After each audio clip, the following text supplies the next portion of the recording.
Hello everyone, it's me from GMBN Tech, Old Gubbins here to teach you about chains. Now, when we replace a chain, it's actually pretty simple. It's based off wear, and cutting to length can be very simple indeed because you can go off the current length on your bike. But there are two ways to check that your length is, and before you go measuring your new chain to the same length as the old one, you may as well check the old one is the correct length.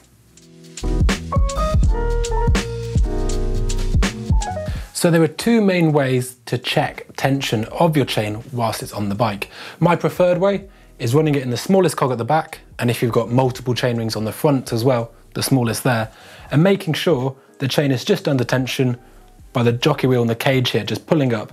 If the chain was any longer, what would actually be happening is this jockey wheel would be sitting up and the chain here would be fouling on itself underneath.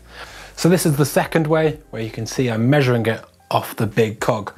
Now, there's something really important to understand about full suspension bikes. They undergo a thing called chain growth, which is as the rear wheel goes into its travel, the chain goes under more tension. Now, what that means is we need some slack for the bike to go into. If you were in this big cog and your chain is already too short and you bottom out and you go through all its travel, it'll either restrict the suspension's movement or it will just snap a chain straight off. So we want to leave it on the safe side of long. And if you ever do snap a chain, if you're ever unfortunate for that to happen, it actually means you're not already having no tension available to you. And hopefully you can do a trailside repair to get you home. Now, you might have seen in the video where I set up a rear derailleur that I adjust something called B tension. B tension affects how the derailleur sits away or close to the rear cassette, but it is not a substitute for chain length. What it is to do is actually make sure your jockey wheels aren't grounding out on the biggest gearings. Please don't think if your chain is too long, you can just dial that out with B tension, because it might solve one problem, but it will create another.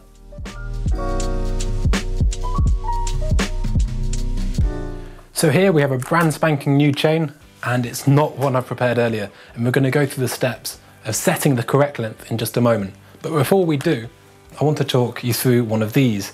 This is a tool that checks the chain wear, and basically it's measured in percentages. So if it's anything below 0.75, which is 0.75% of wear rate, then that's absolutely fine to keep on running.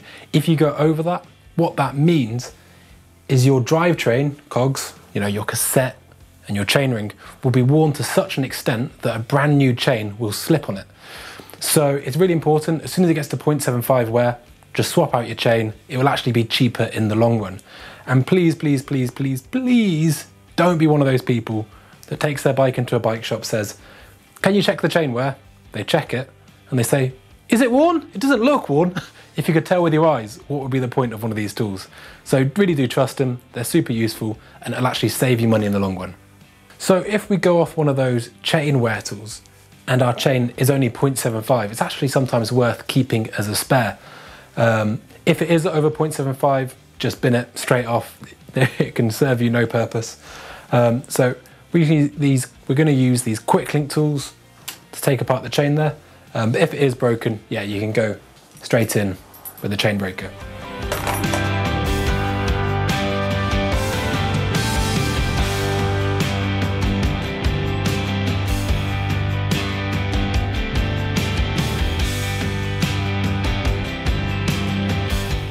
So here we have our brand new box fresh and uncut chain. When buying a new chain, it's really important to make sure you get the right speed. Now the speed is basically derived from how many cogs you have at the back. So 7, 8, 9, 10 speed. Or sometimes, like SRAM do, they do their e-bike specific range. Yet again, there's some stuff in the mountain biking industry that's e-bike this and e-bike specific, and I don't really buy into it. But Drivetrains is somewhere that I really do. E-bike chains are a lot stiffer, a lot harder wearing, and they can basically cope with the greater torque that is delivered by an e-bike compared to some old cotton bud legs. So yeah, definitely invest in an e-bike chain. So just taking the chain out of the box, and there are these two very important, they're called power links. Please don't lose them. Please don't lose half of one. It's so infuriating when you've got everything you need to do, but you're looking on the floor for one of these. So let's put them somewhere safe straight away. And then we're going to get into cutting our chain to length. Now, some chains run in a particular direction, most notably Shimano. The easiest way to tell if your chain is unidirectional or not, if it's got its branding on both sides, then it can probably be run either way, but Shimano only has the branding of Shimano and the model number on one side, and you want the text to be facing outwards, so the text on your drive side. How much difference it makes, I'm not too sure, but they designed it that way, so we may as well get the most out of our drivetrain. Now, when we're going to fit this chain and check the length, we're going to do it off the smallest cog at the back and the smallest cog at the front.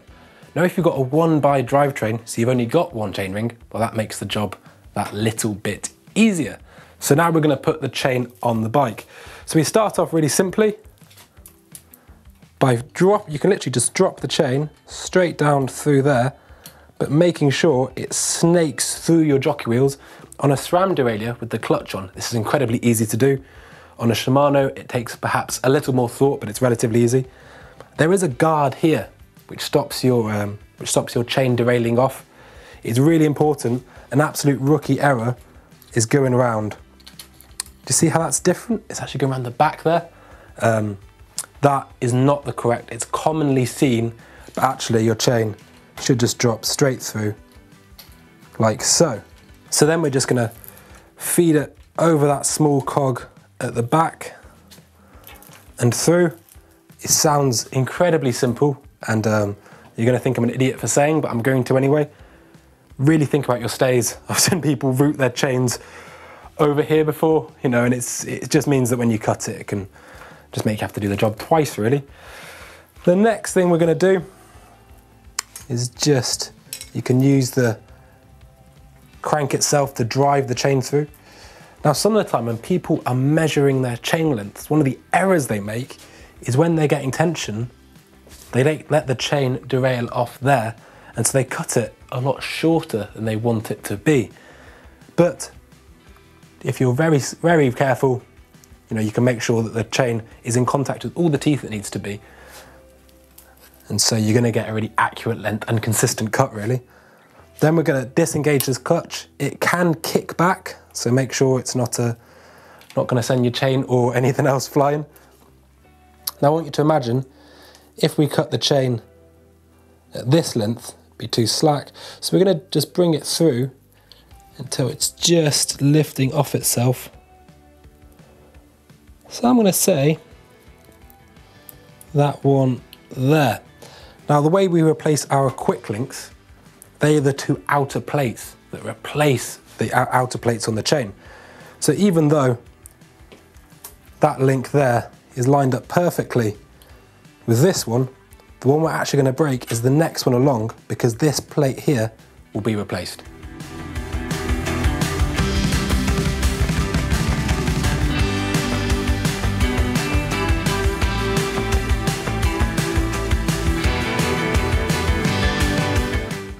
So with the chain cut to length, now it's as simple as reinstalling it. So we push the power links so the links go through. And a really easy way to do it is you gently release your clutch. We're going to cycle it, and we're going to watch the power link go around, so it's just coming through the jockey wheels. So the power link is just there at the moment. What it needs to do is be pulled apart so it can click into place and the interface can be engaged.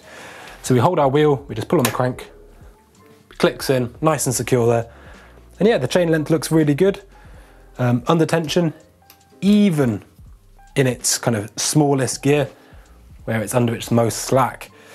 So to double check, you can just cycle up through your gears and go into this big ring as well. And there, like I said earlier on, we want it at kind of perpendicular to the ground, really. So Bob's your uncle, Fanny's your aunt, the job is a good one. And it really is that easy to change your chain.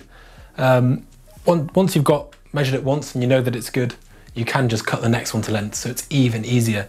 And there's no reason not to keep on top and elongate the life out of your drivetrain by replacing chains when they need doing.